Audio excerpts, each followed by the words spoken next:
Update 2. My boss made me sign a zero overtime policy BC. I was clocking 2 to 5 minutes of overtime per week. So I followed it perfectly. Productivity dropped 40% in 1 week. I said, Vince, those minutes aren't unnecessary. They're the difference between a clean shift handoff and the evening crew walking into a mess. He said, then you need to find a way to complete the handoff within your scheduled hours.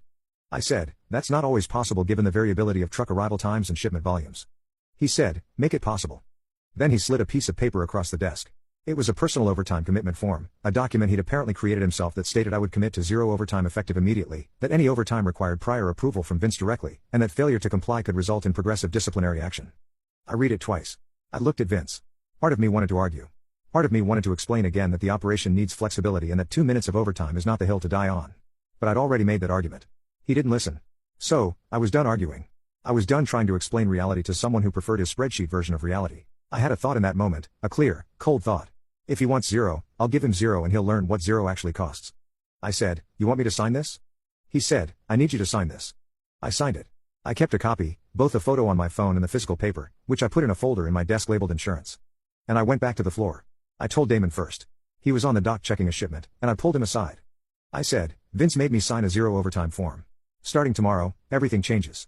Damon looked at me for a second and said, zero? Like 00? I said, zero. He said, Cole, we can't run this shift at zero. I said, I know. He said, so, what are you going to do? I said, exactly what he asked. Damon's face went from confusion to realization to this slow grin that I can only describe as the grin of a man who knows he's about to watch a building catch fire and has already called the fire department. He said, oh, you're going to follow it perfectly. I said, to the minute. He said, I'm going to enjoy this.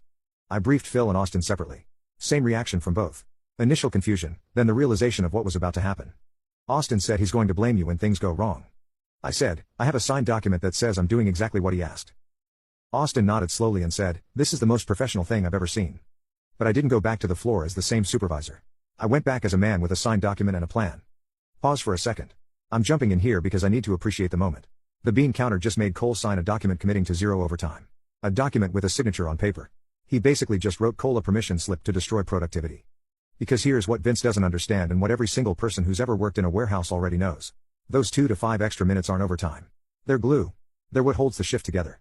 They're the buffer between everything ran smooth and the evening shift is going to spend their first hour cleaning up our mess. Vince just removed the glue from the operation and taped a document to the wall that says, no glue allowed. This is going to unravel faster than a cheap sweater in a washing machine. Tuesday, day 1 of the zero overtime era. I arrived at 6 a.m. sharp, not 5:45, 6. Because my pre-shift walkthrough happened before my shift started, which means it was technically unpaid work. And if the company wanted zero overtime, they were getting zero free labor, too. My team leads, guys named Damon, Phil, and a kid named Austin, who was newer but sharp, were confused when I wasn't there at my usual time. Damon texted me at 5:50. Where are you? I said, my shift starts at 6 o'clock. I'll be there at 6 o'clock. He said, but you always. I said, not anymore. I clocked in at 6 o'clock. I walked to the floor. Nobody had been briefed. Nobody knew the day's priority shipments. Nobody had checked the overnight report. The first 45 minutes were spent doing what I normally did in 15 minutes before the shift. That's 30 minutes of productive time gone on day 1. The mood on the floor was tense. My team could feel the change. They'd been used to me being there early, being available, being the guy who stayed an extra few minutes to make sure the transition to evening was clean. Now they were watching me look at the clock like a kid waiting for the school bell. At lunch 11 to 11:30 exactly, I sat in the break room and ate my sandwich. At 11:28, one of my dock workers came in and said, Cole, there's a palletizing issue on bay 6. I said, it's my lunch break. I'll look at it at 11:30.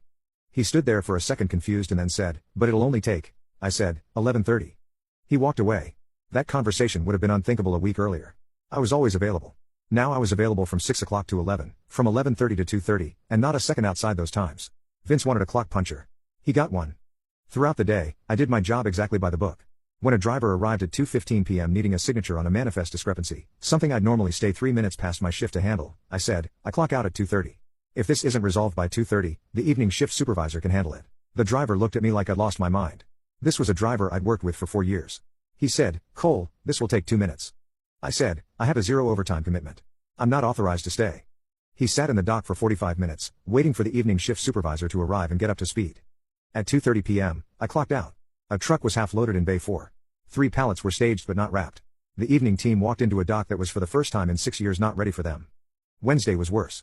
A large account, our biggest weekly customer, had a truck arrive at 2:10 p.m. under normal circumstances. I'd have my guys loaded in 20 minutes, and I'd handle the paperwork while they finished. We'd be done by 2:35. I'd clock out 5 minutes late, and the truck would be on time. Under the new regime, my guys loaded what they could by 2:30. At 2:30, I said, my shift is over. 3/4 of the order was loaded. The rest sat on the dock until the evening shift could get to it. The truck left an hour late, the customer called.